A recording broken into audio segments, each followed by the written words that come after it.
Hello, English speaking people who are listening to the book, The Holocaust of All Times. I'm doing this reading in Spanish, Quechua, and English. And I want most of you that I wrote this book first in English because I lived most of my life in the United States. Interesting because nobody has written a dialogue between the Incas and the present times. So we're in episode 35, and this is very crucial now. Atahualpa is in prison. Now he's going to receive justice. In other words, they're trying to, the Inca has paid already the rescue. He has given a full room of gold and silver to be kept alive. But the Spaniards had no interest in keeping him alive. They were interested in killing him and continue with the conquest of Peru or the Tahuantinsuyo. So uh, today, episode 35 is very interesting, which we already have the first tribunal or the first court of justice created in Peru to give justice to the Inca, which was basically already decided.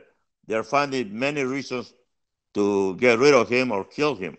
And that's exactly what's going to happen. We're almost getting to the end of the Inca Empire.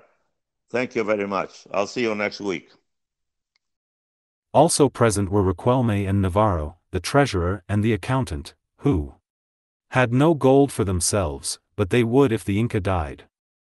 Out of 300 Spaniards, 315, only a few had some sense of fairness for Atahualpa, not because he was innocent but to honor the contract.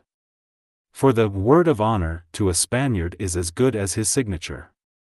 However, the Indies was not Europe, and honored nothing but greed, as it is today. Although Spain had Cervantes, whose Quixote, the quintessential man in matters of honor, taught us that anyone can fight the ills of humanity, even by us Sanchos. The Spaniards had the soul to be magnanimous, but avarice and power putrefies all of us. Let the judgment begin. The public notary will read the charges, and the jury decide on its merits. May God have mercy on this Indian, for his crimes are as visible as the sun. Capitan. Shouldn't we bless the court first? Oh, Father Valverde, I forgot the most important in all of our doings. The priest raised the cross, now made of silver, and blessed all. In the vanishing reddish evening, the Inca would spend his last night hoping for a better tomorrow. The accusations represented a myriad of clashes between two different cultures, and the verdict would be the most cynical in the history of mankind. The hearings began with the indigenous people as witnesses. Some were tortured or bribed to say what it was convenient for the Spaniards and to the allies of Felipillo. The notary took note of their testimonies. Unfortunately, nothing of what he wrote was left for posterity. But the results of that ill-famed judgment have been inscribed in our souls. The tribunal was in essence a military court. Few or any had any knowledge of civil law. However, the priests had. They acted as advisors and even as accusers, like the intransigent Father Valverde. Francisco was not knowledgeable in matters of law. But he had to preside over the proceedings, because he was the captain general and the governor of New Castile. Atahualpa. You are being judged for crimes that you have perpetrated against the crown, and your own people. Only God knows how many others you must have committed. We will be fair, your subjects are going to be your accusers and witnesses. Felipillo, does he understand what I am trying to tell him? The Inca looked at the translator with the disdain of a king for his subject. The small and black eyes of Felipillo flashed with pride in his position of translator, as the natives looked astonished that he could utter the same foreign words spoken by the Spaniards. Yes. Don Francisco, Atahualpa understood what I have translated. No, the Inca did not understand of what he was going to be charged. He knew that the trial was a farce. There was no need to answer, except to respond with the fiery look in his eyes. The first accusation, Atahualpa. We have heard that you are gathering troops in Huamachuco, and soon we will have proof when Soto returns, if he ever does. Do you admit that they will attack us?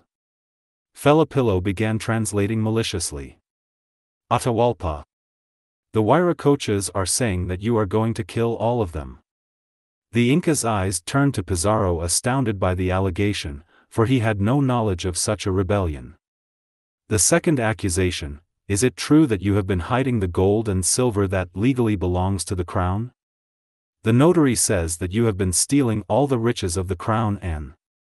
The Inca laughed at such an incongruent statement. The third accusation, you are a heretic and refuse to be baptized. Valverde kept moving his head up and down, while a devilish look in his angelical face gave a hint of his negative verdict for the accused. There was no need of an answer from the Inca. The fourth accusation, are you the legitimate son of Huayna Capac, or a bastard with a Quito concubine? The Huayracocha says that you are an illegitimate son. What difference would that make? He knew that he was the only lord of the land. Legitimacy had nothing to do with who was the most able. Francisco's face became red. He, himself, was illegitimate, and perhaps, like Atahualpa, who vanquished his brother, Pizarro was no longer a bastard. He had conquered the Incas. The fifth accusation, did Huayna Capac leave a testament naming you the inheritor of the empire, or did you take it by force from Huáscar? Felipillo.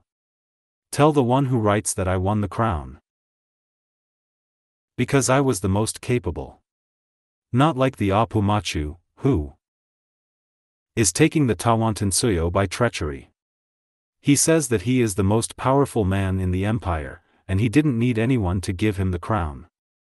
The sixth accusation, ask him why did he continue giving privileges, lands, and women to his relatives, knowing well that Spanish crown was in possession of all that there was in the empire? Yanacona Felipillo. Is he accusing me of usurping in my own lands? Huayracochas, he says that Francisco is the thief and not him. The seventh accusation, did you kill Huáscar, and if so, was it after or before we took Cajamarca? What difference would that make if he answered yes or no? Atahualpa looked down, making a negative motion, while the people moved their heads assertively. The eighth accusation, did you order to commit crimes in the imperial city, and desecrate the mummies to end the Inca dynasty? Felipillo, tell the court that I was not present in Cuzco. My priest carried out the killings without my knowledge. He says that he ordered his high priest to kill the nobility to take possession of the empire. Felipillo had altered his response. But what were the Spaniards doing, if not killing the natives in the name of the king and the pope who knew of the carnage committed on their behalf? Why was he on trial for identical crimes? Such was and still is the nature of the courts, when it comes to do justice for the Indians. The ninth accusation, are you an incestuous man? The numerous concubines looked at their lord and consort. Only one kept looking at Felipillo, Intipala, mesmerized at the translator's ability to speak with the malice of a lawyer. Enough. We could be here all night and accuse him of more crimes. As you have heard, not only is he a heretic but a usurper of the throne. Only for being impious, he deserves to be burned alive.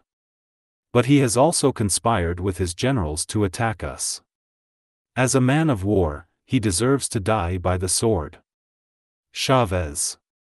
As the defender of this Indian, what do you have to say on his behalf? Chavez, a soldier who never spoke in public and ashamed of defending a guilty man, in this case. An Indian could not make a case in Atahualpa's defense against the mountain of misconstrued evidence. Disconcerted, he looked disapprovingly at his client. He knew that he had already been paid handsomely with the ransom of the Inca. His efforts as an impromptu lawyer was pro bono work, there was no need to prolong the criminal and civil proceedings. All he wanted was a rapid sentencing, which would secure him a trip back to the old world and enjoy his booty. Atahualpa had not moved all night due to the weight of his chains, while quietly waiting for the dawn of another day. Feigning sorrow for Atahualpa, Francisco got hold of the fetters and led him to his house of detention. For a while no words crossed between the two. Pizarro looked at him with compassion for his imminent death, and Atahualpa with contempt for the unjust trial he had received from his captor. Atahualpa, you had your say in court. We will deliberate and decide your fate before another day comes. In the plaza, some arose and in a low tone began saying, "Is not fair." Those few men were the followers of Soto, who tried to make a case for Atahualpa. How could it be possible that this Indian who helped us to come all the way here be accused of anything but kindness in a state of war? Together and in unison the majority rebutted, "Idiots! He is not through with us. If we let him free, it will be the end of all of us. We have no time to lose. The verdict is clear, he must die before his troops come. No. We have no right to take his life. At least, we owe him that much for all the gold that he has given us. Vamos. He must be executed. We don't have time to wait for Soto's return." As they all kept bickering, the representatives of the church stood up. "Christians, I command that he be burned at the stake, as all heretics are put to death. Atahualpa deserves no less for being one.